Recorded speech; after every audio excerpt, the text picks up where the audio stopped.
The most dangerous spiritual drift doesn't announce itself. It doesn't come with scandal. It doesn't arrive with obvious sin. It walks into your life wearing the mask of devotion, and that's exactly why most people never see it coming. Here's the truth. Padre Pio spent his life trying to warn us about. Not everything that looks Christian actually brings you closer to God.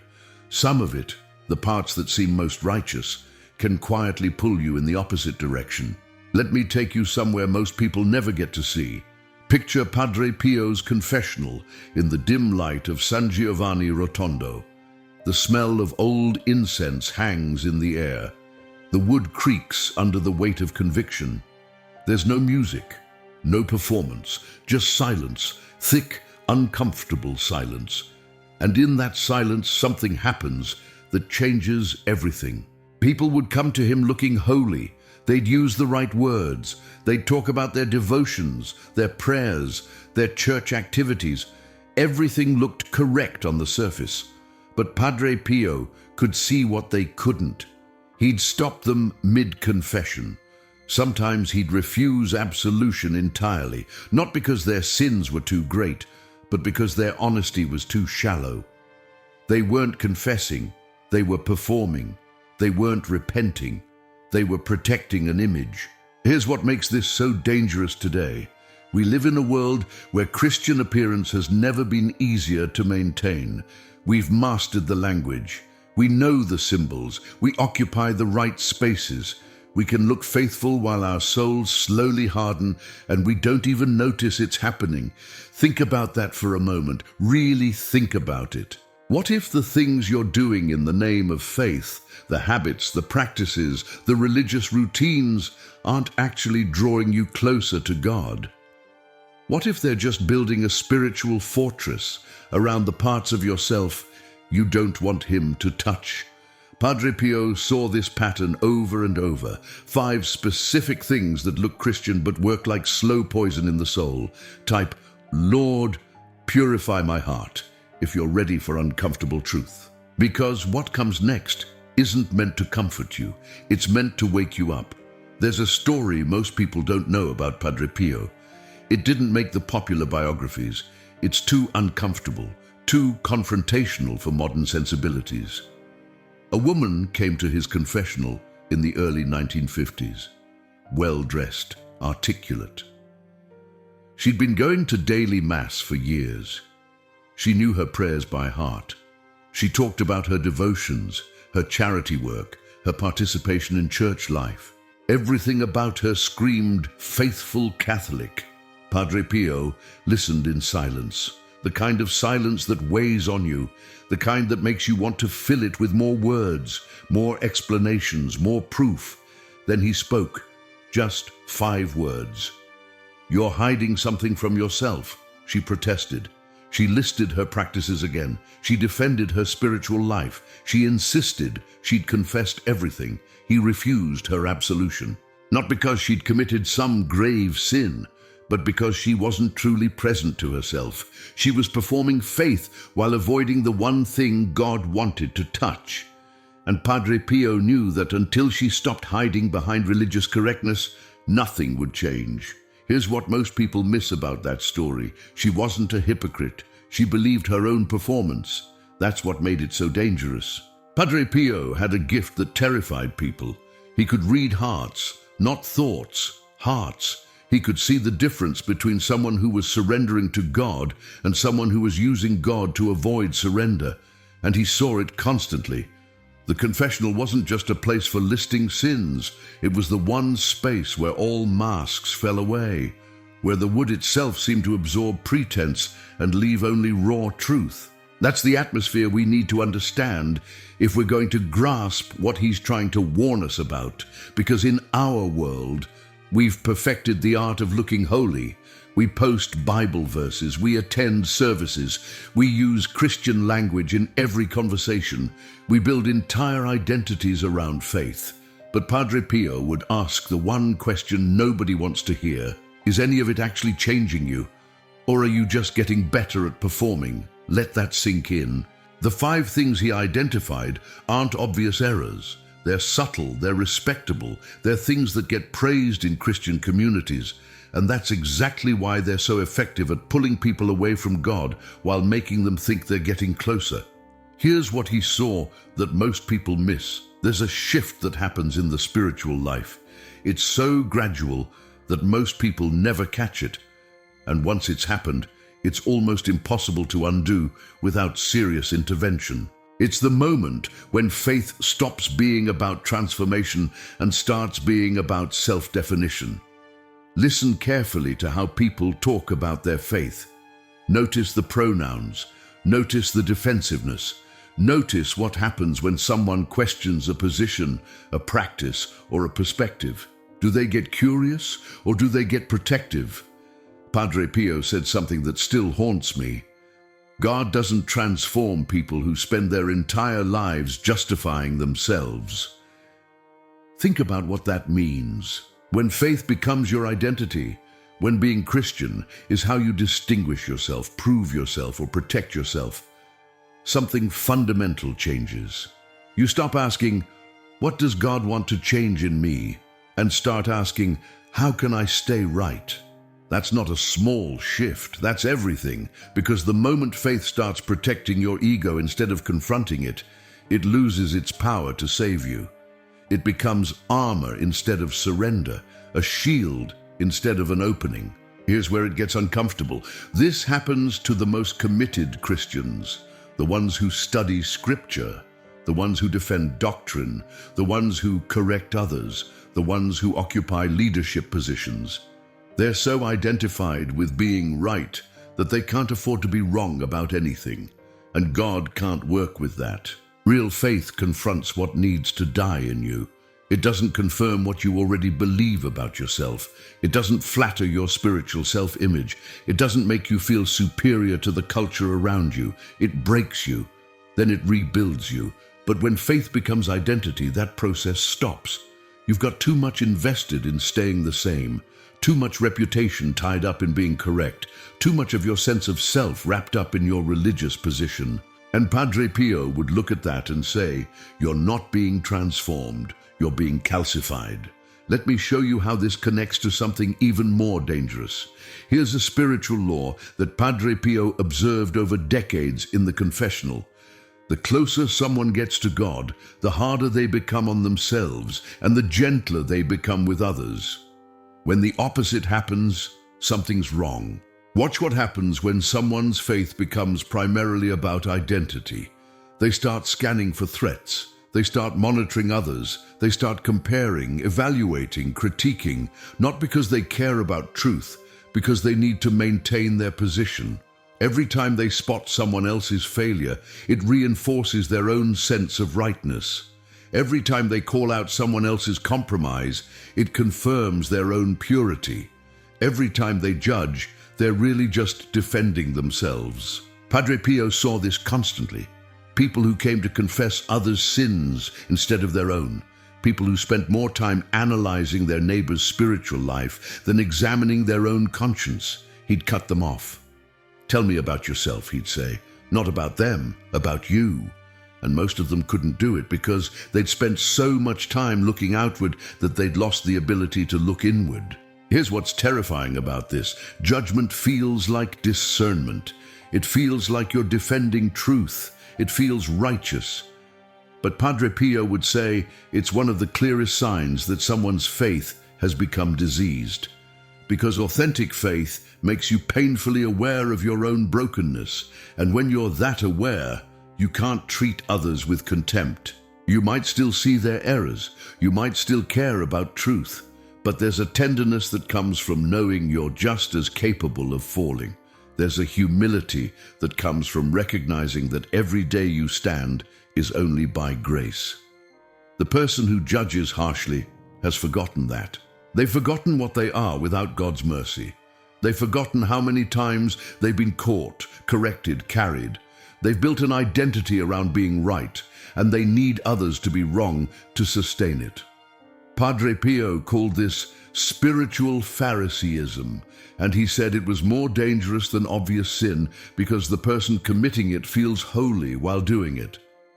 Think about your own life for a moment. When you see someone else's failure, what's your first interior movement? Relief that it's not you, gratitude that you're not like them, a sense of confirmation about your own path? Or do you feel grief? Do you feel the weight of how hard the spiritual life is? Do you pray for them without a trace of superiority? That interior response tells you everything.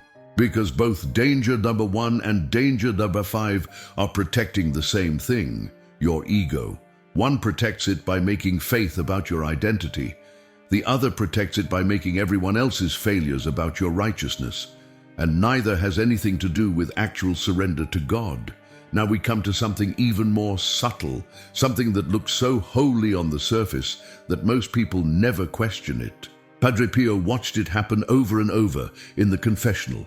People who prayed, people who went to Mass, people who kept a rule of life, people who did everything right. But they weren't present to any of it. They were performing spiritual practices without spiritual awareness, going through the motions without being present to the motion itself. He called it spiritual anesthesia. Here's how it works. You start a spiritual practice with intention. You mean it. There's focus, there's presence. You're actually encountering something beyond yourself. But over time, the practice becomes automatic. The words become familiar. The gestures become routine. You can do the entire thing without being conscious of it at all. Your lips are moving, but your mind is planning tomorrow. Your body is kneeling, but your heart is somewhere else entirely. You're fulfilling a religious obligation, but there's no actual meeting happening. And here's the dangerous part. You feel good about it. Because you did it, you checked the box, you maintained the habit. But Padre Pio would say, where were you during that prayer? Most people can't answer that question. They were physically present, but they weren't consciously present. They were religiously present, but they weren't spiritually present. And there's a massive difference. Habit can preserve the appearance of faith long after the substance has evaporated.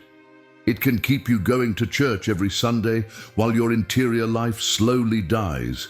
It can keep you saying the rosary while your heart becomes stone. Because habit doesn't require consciousness. It actually works better without it. Here's what Padre Pio understood. God doesn't speak to habit. He speaks to consciousness. He speaks to attention. He speaks to presence. And when you replace consciousness with routine, you silence the one place where God speaks first, your own awareness. Think about your prayer life. Actually think about it. When was the last time you prayed and were fully present? When was the last time you weren't just reciting words, but actually listening?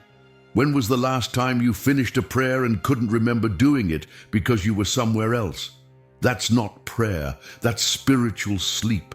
And Padre Pio said it's one of the most common ways people drift from God while thinking they're staying close. Because the habit continues, the practice remains, the routine is intact. But the meeting, the encounter, the actual relationship, it's been replaced by religious muscle memory. There's a sound that happens in the confessional when someone realizes this. It's not dramatic. It's just a small, quiet break in their voice, a moment of recognition. I haven't really prayed in years, have I? And that's when Padre Pio would say, now we can begin. Because God can work with honesty. He can work with emptiness that knows it's empty. He can work with someone who finally stops pretending their routine is enough.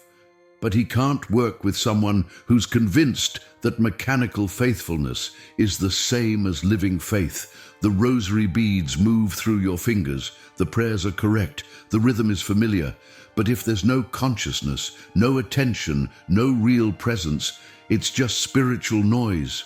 Padre Pio would ask, are you praying or are you just trying to feel like you prayed? That question will haunt you if you let it. There's a way to use holy things for unholy purposes without ever realizing you're doing it. And it's more common than anyone wants to admit. Padre Pio saw people who surrounded themselves with sacred objects, practices, rituals, and routines, not because these things were leading them deeper into God, but because these things were protecting them from God. Let me explain. The spiritual life requires confrontation. At some point, you have to face what you don't want to face. You have to let go of what you don't want to release.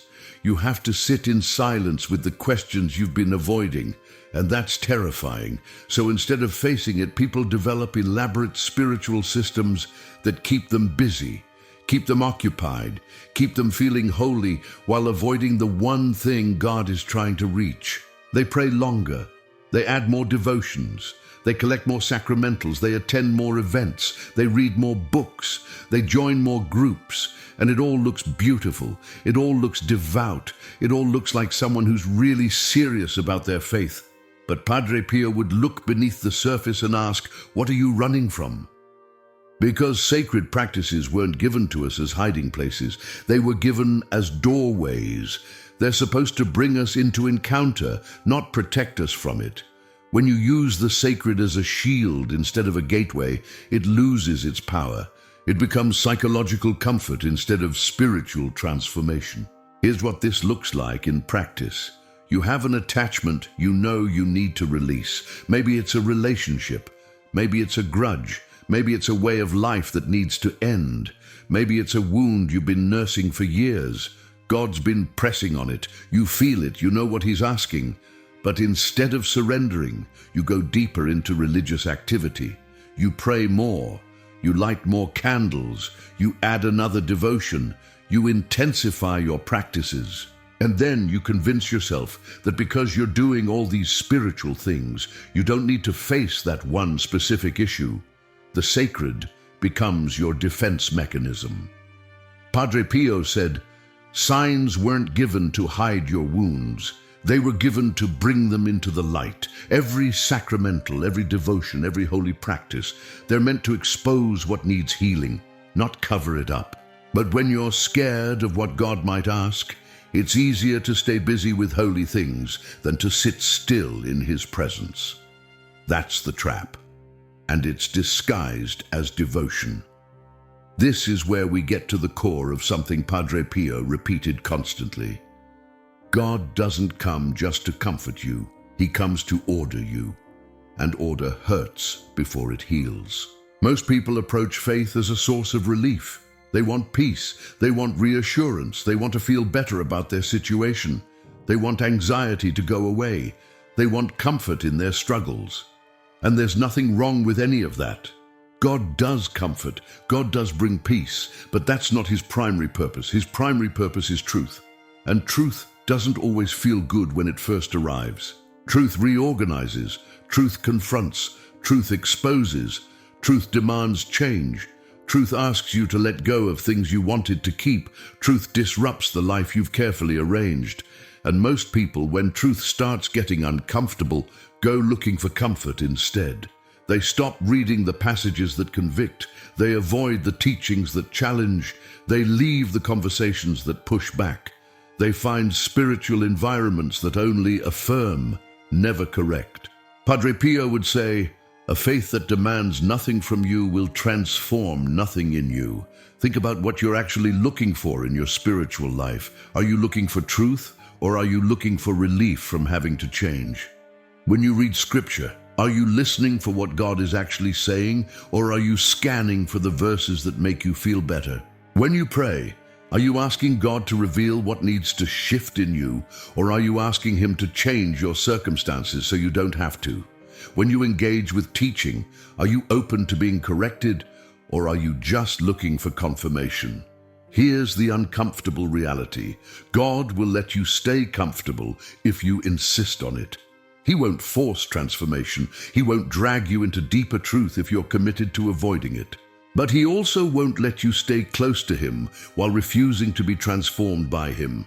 At some point you have to choose relief or truth, comfort or conversion, a God who validates you or a God who reshapes you.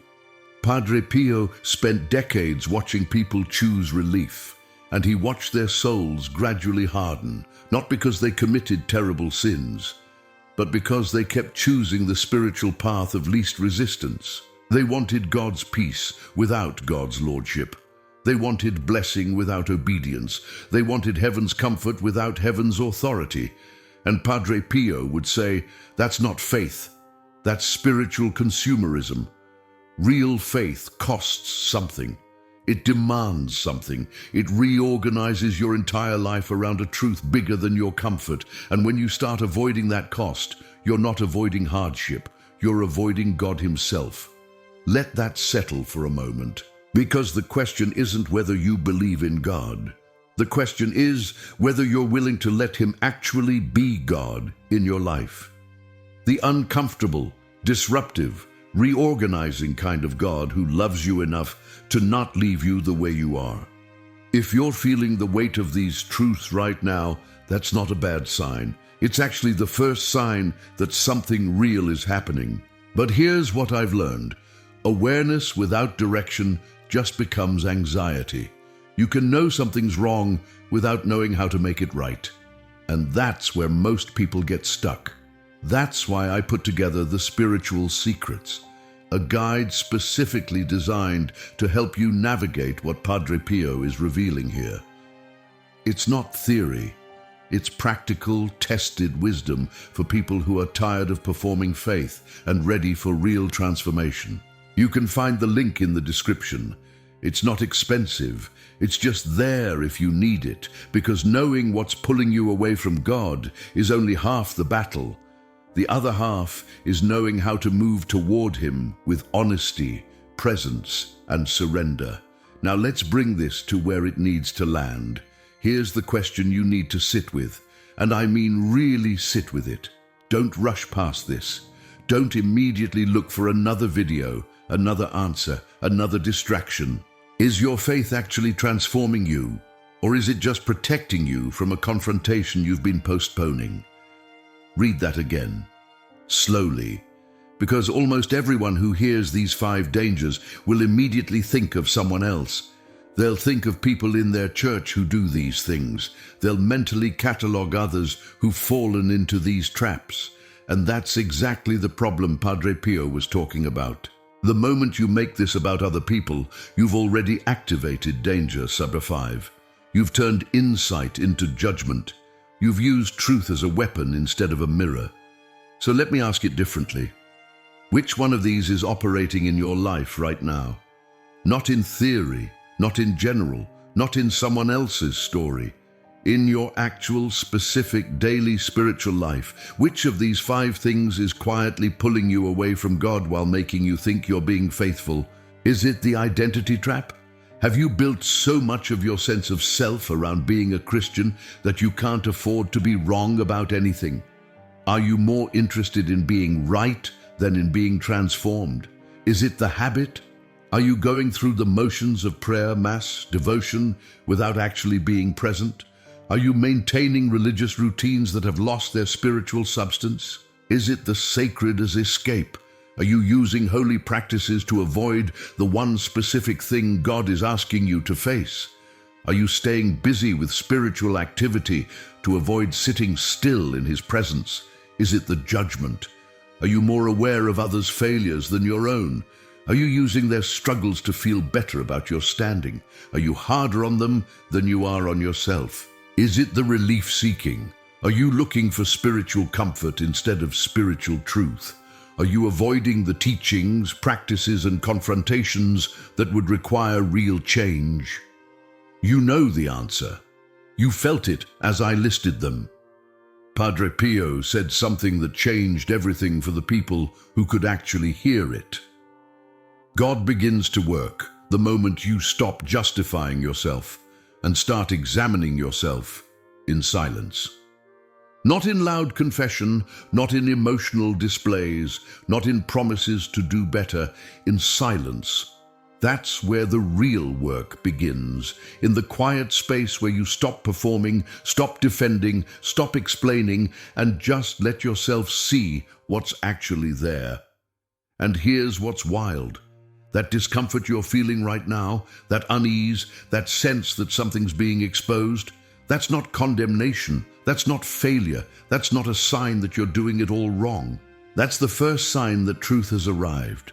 Because in the spiritual life, discomfort is often the only way we know God is getting close to something we've been protecting.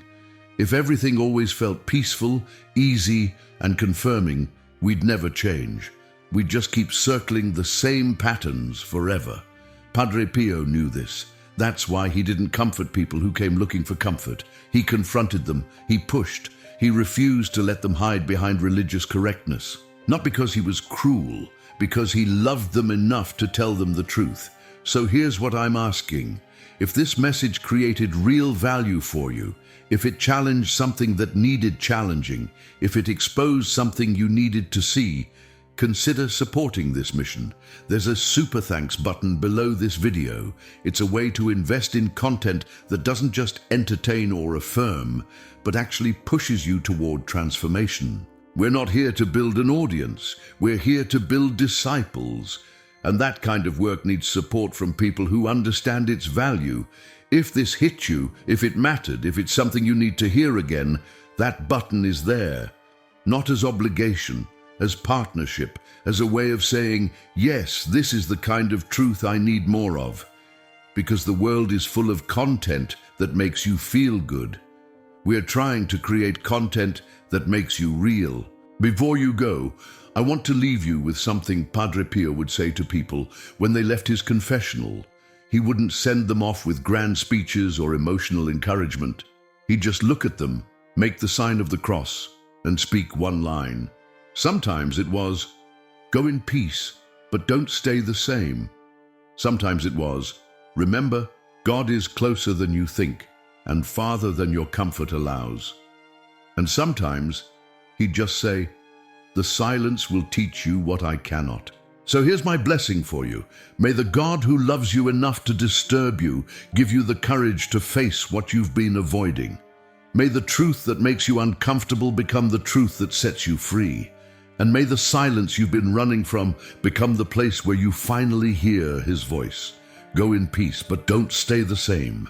There's a single candle burning in a small chapel somewhere right now. The flame flickers in the darkness, casting shadows on stone walls that have absorbed 1,000 prayers. That candle doesn't make noise. It doesn't explain itself. It just burns. Steady, silent, true. Let that be your image as you leave this. Not the performance, not the noise, not the endless explaining and defending and justifying. Just the quiet flame of a soul that's finally willing to be real before God. That's all he's ever wanted.